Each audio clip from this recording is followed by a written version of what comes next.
மலர் லவரா sir? செம்ம love sir.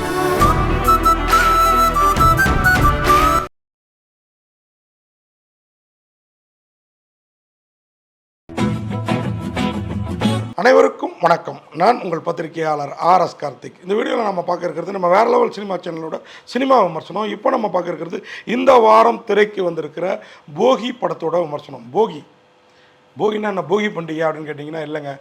போகி அன்னைக்கு நம்ம தீயவனவற்றை, அதாவது பழையவனவற்றை அழித்து, நமக்கு வேண்டாத விஷயங்களை அழித்து ஒழிக்கிறோம் இல்லையா, அப்படி இந்த சமூகத்திற்கு தேவையில்லாத தீயவர்களை, வேண்டாத விஷயங்களை அழித்து ஒழிக்கிறது தான் இந்த படத்தோட கான்செப்ட் அப்படின்னு சொல்லி இந்த படத்தோட இயக்குனர் விஜயசேகரன் சொன்னார். அது 100க்கு 100 உண்மை. அருமையான ஒரு கதைங்க. அதாவது ஒரு கிராமத்தில், மலை கிராமத்தில் குரங்கணி மாதிரி ஒரு தேனி பக்கம் குரங்கணியை சொல்லுவாங்க இல்லைங்களா, அந்த மலை கிராமத்தில் அண்ணன் தங்கச்சி அருமையாக வாழ்கிறாங்க. அப்பா அம்மாவுக்கு பிறகு அவங்க பாட்டியோடு வாழ்கிறாங்க. பாட்டி இறக்குற தருவாயில் அண்ணன் வந்து தங்கச்சிக்கு வந்து 12th மாநிலத்திலே முதல் மாணவியாக வந்துடுறா தங்கை. அவளை வந்து ஸ்கூல் ஹெட்மாஸ்டர்லேருந்து, தாளாரிலேருந்து, கவர்மெண்ட் ஸ்கூல் தான், ஸ்கூல் ஹெட்மாஸ்டர் தான் பாராட்டி அரசு வந்து அவள் கேட்ட மெடிக்கல் சீட்டை அவளுக்கு கொடுக்குது. மெடிக்கல் படிக்கிறதுக்கு சென்னை வரா, வந்து படிக்க ஆரம்பிக்கிறா. அவளுக்காக அண்ணனும் அங்கே உள்ள நட்பு இதெல்லாம் விட்டுட்டு இங்கே வராப்புல. இங்கே வந்து பெரிய ரவுடியாக மாறி சிலரை தீர்த்து கட்டுறாரு. ஏன் தீர்த்து கட்டுறாரு, என்ன தீர்த்து கட்டுறாரு அப்படின்னு பார்த்தீங்கன்னா, தன் தங்கை என்ன ஆகிறா, மெடிக்கல் படிக்க வந்து தன் தங்கை என்ன ஆகிறா, அதுக்கு அப்படி தங்கை ஆறத்துக்கு காரணம் யார் அப்படிங்கிறதுக்காக அந்த வில்லன்கள்லாம் அழித்து ஒழிக்கிறாரு. அப்போது இவருடைய கிராமத்து காதலியை சென்னையில் சந்திக்க வேண்டிய சூழல். இவர் சென்னை வந்ததுமே அவங்க அட்ரஸ் தான் தூக்கிட்டு போகிறாரு. ஆனால் அந்த பெண்மணி அந்த அட்ரஸ்லேருந்து வேறு அட்ரஸ்க்கு மாறி இருக்கிறாங்க. அப்பப்போ லீவுக்கு வந்து ஊருக்கு வருவாங்க அந்த ஹீரோயின். அப்போ ஹீரோவோட லவ், அதாவது இந்த தங்கையோட அண்ணன் இருக்கார் இல்லைங்களா, அவரோட லவ், அந்த சின்ன வயசு இன்ஃபாச்சுவேஷன் அப்படியே காதலாக மாறுது. வந்து தேடுவார், கிடைக்க மாட்டாப்புல.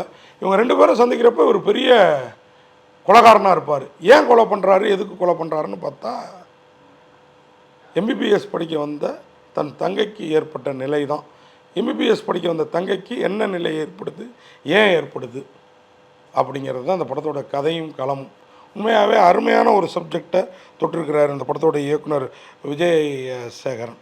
நம்ம ஊர் மருத்துவக் கல்லூரி, மருத்துவமனைகள், என்ன சொல்ல போனால் மார்ச்சுவரிகளில் என்ன நடக்குது அப்படிங்கிறத அப்படியே இதுக்கு முன்னாடி 1-2 படங்களில் கொஞ்சமாக காமிச்சிருப்பாங்க. ஆனால் அந்த படத்தில் பட்டவர்த்தனமாக தோலுரித்து காமிச்சிருக்காங்க. உடனே மருத்துவத்துறைன்னா அங்கே இருக்க டாக்டர் அப்படிலாம் நினச்சிக்காதீங்க. அங்கே அந்த பிணத்தை கூறு போடுறது கூட டாக்டர் கிடையாது, அதுக்குன்னு சில ஆட்கள் இருப்பாங்க. நம்ம முன்னெல்லாம் சொல்லுவோம் இல்லையா, ஊரில் இந்த கோடாரியை போட்டு பணம் குரக்களி பணம் எழுந்து அடிப்பாங்களே, அந்த மாதிரி சிலர் வந்து அதுக்குன்னே வேலைக்கு இருப்பாங்க. சதா சர்வகாலமும் தண்ணியிலே இருப்பாங்க. அப்படி ஒரு கேரக்டரில் மொட்டை ராஜேந்திரன் நடிச்சிருக்கிறாரு. அவர் கூட சேர்ந்து லீ கார்த்தி, இன்னும் பலர். லீ கார்த்தி உங்களுக்கு தெரியும், அருமையான வளரும் நடிகர், மீடியாக்காரரும் கூட. இதில் வந்து ஐயோ அவர் பண்ணுற படுபாதகம்லாம் இந்த நம்பியார் அந்த காலத்தில் மக்கள் பார்த்தா எப்படி கல்லெடுத்து அடிக்கணும்னு நினைப்பாங்க. அந்த மாதிரி பத்திரிகையாளர்கள் எங்களுக்கு இவர் இந்த கேரக்டரில் நடிச்சிருக்கிறத பார்த்து அப்படி தோணுச்சுன்னா, அவ்வளோ பிரமாதமாக நடிச்சிருக்காரு. அது இந்த படம் ஒரு 5-6 ஆண்டுகளுக்கு முன்னாடியே எடுத்த படம். ஆனால் அது தெரியாத அளவுக்கு 2ஆம் பதி கிரிப்பாக நம்மளை அழைச்சிட்டு போகுதுங்க. கவர்ச்சி நடிகை சில்க் சுமிதா மரணத்துக்கு பிறகு மார்ச்சுவரியில் எப்படிலாம் நடந்ததுன்னு ஊரில் கதைகள், அது கட்டுக்கதைகளாக மெய்யான கதைகளாங்கிறது நமக்கு தெரியாது. ஆனால் வந்து சொல்லுவாங்க.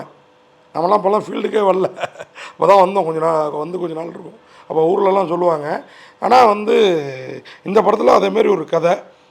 இறந்த அழகான இளம் பெண் பிணங்களை வைத்து கொண்டு வியாபாரம் பண்ணும் வியாபாரிகள், மனசாட்சி இல்லாத மனிதர்களுடைய முகத்தை எப்படி இந்த படம் தோலுரித்து காட்டியிருக்குது அப்படிங்கிறத நீங்கள் படம் பார்த்து தெரிஞ்சிங்க. அதுக்காக ராவா அதுவே இல்லைங்க, எங்கடி போன என்னடி ஆனான்னு ஒரு பாட்டெல்லாம் ஹீரோவுக்கும் ஹீரோயினுக்கும் அருமையாக இருக்குது. அது மாதிரி தங்கை கவிதா கேரக்டரில் வர்ற நம்ம லப்பர் பந்து நாயகி அருமையாக நடிச்சிருக்கிறாங்க.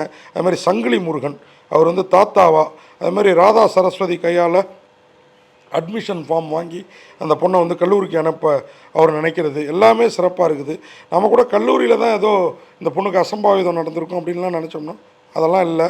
இந்த ரப்பர் பந்து நாயகி இந்த படத்தில் வந்து நடிச்சிருக்கிறாங்க. நபீன் நந்தி அவர் தான் வந்து ஹீரோ, அண்ணனாகவும் அழகான காதலனாகவும் வராரு. அதுமாதிரி ஷரத், ரப்பர் பந்து ஸ்வசிகாலாம் அருமையாக நடிச்சிருக்காங்க. பூனம் கவுர் இருக்காங்க படத்தில். வேல ராமமூர்த்தி நம்ம பார்த்தாலே வில்லனாக தெரிவார். ஆனால் அந்த படத்தில் ஒரு அருமையான போலீஸ் இன்ஸ்பெக்டர் கேரக்டரில் கிளைமாக்ஸில் குற்றவாளிகளுக்கு சட்டத்தின் முன் குற்றவாளிகளை நிறுத்தாமல் மக்களோட வேண்டுகோளுக்கு இணங்க அவரே தண்டனை கொடுத்துட்டு அவருக்கு என்ன கதி ஏற்படுது, சட்டத்தாலா இல்லை வேறு யாரும் கட்டம் கட்டியாதாலா அப்படிங்கிறதெல்லாம் நீங்கள் படம் பார்த்து தெரிஞ்சுங்க. சங்கிலி முருகன் தாத்தாவாக வாழ்ந்துருக்கிறாரு. வேலராமமூர்த்தி இந்த ஒரு எழுத்தாளர், அவ்வளோ புரட்சிகரமான எழுத்தாளர். இந்த படத்தில் அவ்வளோ அருமையான கேரக்டர். அவரோட எழுத்துக்கும் இந்த படத்தில் அவருடைய கேரக்டருக்கும் தான் சம்மந்தம் இருக்குன்னு சொல்லலாம். ஏன்னா இவ்வளோ நாளும் அவர் வில்லத்தனம் தான். ஏன் வீட்டில் ஒரு சீரியலில் வராரு, எதிர் நீச்சலா எதிர்கொள்ளாத நீச்சலா, அதிலெல்லாம் கூட அவர் மாரிமுத்துக்கு பதிலாக நடிச்சிட்டு இருக்காரு இல்லைங்களா, மறைந்த மாரிமுத்துக்கு பதிலாக.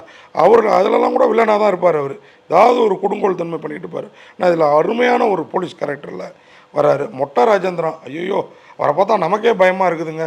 உடம்பை காட்டிட்டு ஃபைட் ஒன்று நடக்கும் பாருங்கள். மார்ச்சுவரியில் பிணம் கட் பண்ணுற அவர் பெண் பிணங்களை வச்சுட்டு என்ன பண்ணுறாரு, வேறு லெவல்.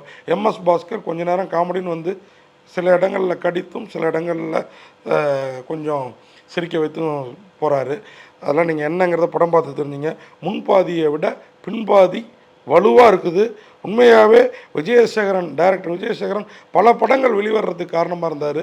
அவர் இன்றைக்கி 11-10 படங்களோட தன் படத்தை வெளியிட்டிருக்கிறாரு. அதுவும் பல வருடங்களுக்கு காத்திருந்து. ஆனாலும் படம் உங்களை இன்றைக்கும் என்டர்டெயின் பண்ணுற லெவலில், இப்படிலாம் இந்த உலகத்தில் நடக்குதா அப்படின்னு உங்கள் இதயம் துடிக்கிற லெவலில் இருக்குது. VI cinema global networks like presence இந்த படத்தை வந்து அவங்க தான் வழங்கியிருக்காங்க. தமிழ்நாடு ஃபுல்லாக தியேட்டர் ரிலீஸ் பிஜிபி என்டர்பிரைசஸ். இந்த படத்தை விஜயசேகரன் அவர் தான் அருமையாக டைரக்ட் பண்ணியிருக்காரு. அவர் வந்து நமக்கு ரொம்ப நாளாக பழக்கம். நான் என் பழக்கத்துக்காக சொல்லலை, நிறைய படங்கள் வெளியில் வரணும், சின்ன பட்ஜெட் படங்கள்லாம் துடிப்பார். இந்த படத்தை வந்து அருமையாக கொடுத்துருக்கிறாரு. ராஜா சி சேகர் அவருடைய ஃபோட்டோகிராஃபி ஆகட்டும், சுரேஷ் அரசோட படத்தொகுப்பாட்டம், எஸ்டி சுரேஷ்குமாரோட டயலாக், பழனிவேலா ஆர்ட் டைரக்ஷன், ஆக்ஷன் அன்பறிவு, இப்படி எல்லாரையும் DI Infinity media, DI colourist Deepan இவங்களாம் கடுமையாக உழைச்சிருக்காங்க. விஎஃப்எக்ஸ் இன்ஃபினிட்டி மீடியா தான் VFX supervisor Sukeesh, SPX SFX ஜி பிரமைனந்த், இப்படி எல்லோரையுமே சொல்லிட்டு போனுங்க. இந்த படத்தில் குறை இல்லாமல் இல்லை. முன்பாதியில் 1-2 குறைகள் தென்பட்டாலும் ரப்பர் பந்து சுவாசிகாவோட கோரிப்பாளையத்துக்கு அடுத்த படம்னு நினைக்கிறேன், 2வது படம்னு நினைக்கிறேன், இப்போ வந்திருக்குது. வேறு லெவலில் இருக்குது. ரப்பர் பந்து சுவாசிக்கா அந்த படத்துக்கு ஒரு எக்ஸ்ட்ரா பப்ளிசிட்டி அப்படின்னே சொல்லலாம். மொத்தத்தில் இந்த படம் போகி, உண்மையாக போகியின் போது இது மாதிரியானவர்கள்லாம் கொளுத்தணும் அப்படிங்கிறதுக்கு சரியான உதாரணமாக படமாக இருக்குது போகி. நீங்கள் போனால் யோகியாக இருந்தால் கூட இந்த படம் சரியாக சொல்லியிருக்காங்களே அப்படின்னு யோசிச்சுட்டு வரக்கூடிய ஒரு அருமையான படம் அப்படின்னு சொல்லி விடைபெறேன். நன்றி, வணக்கம்.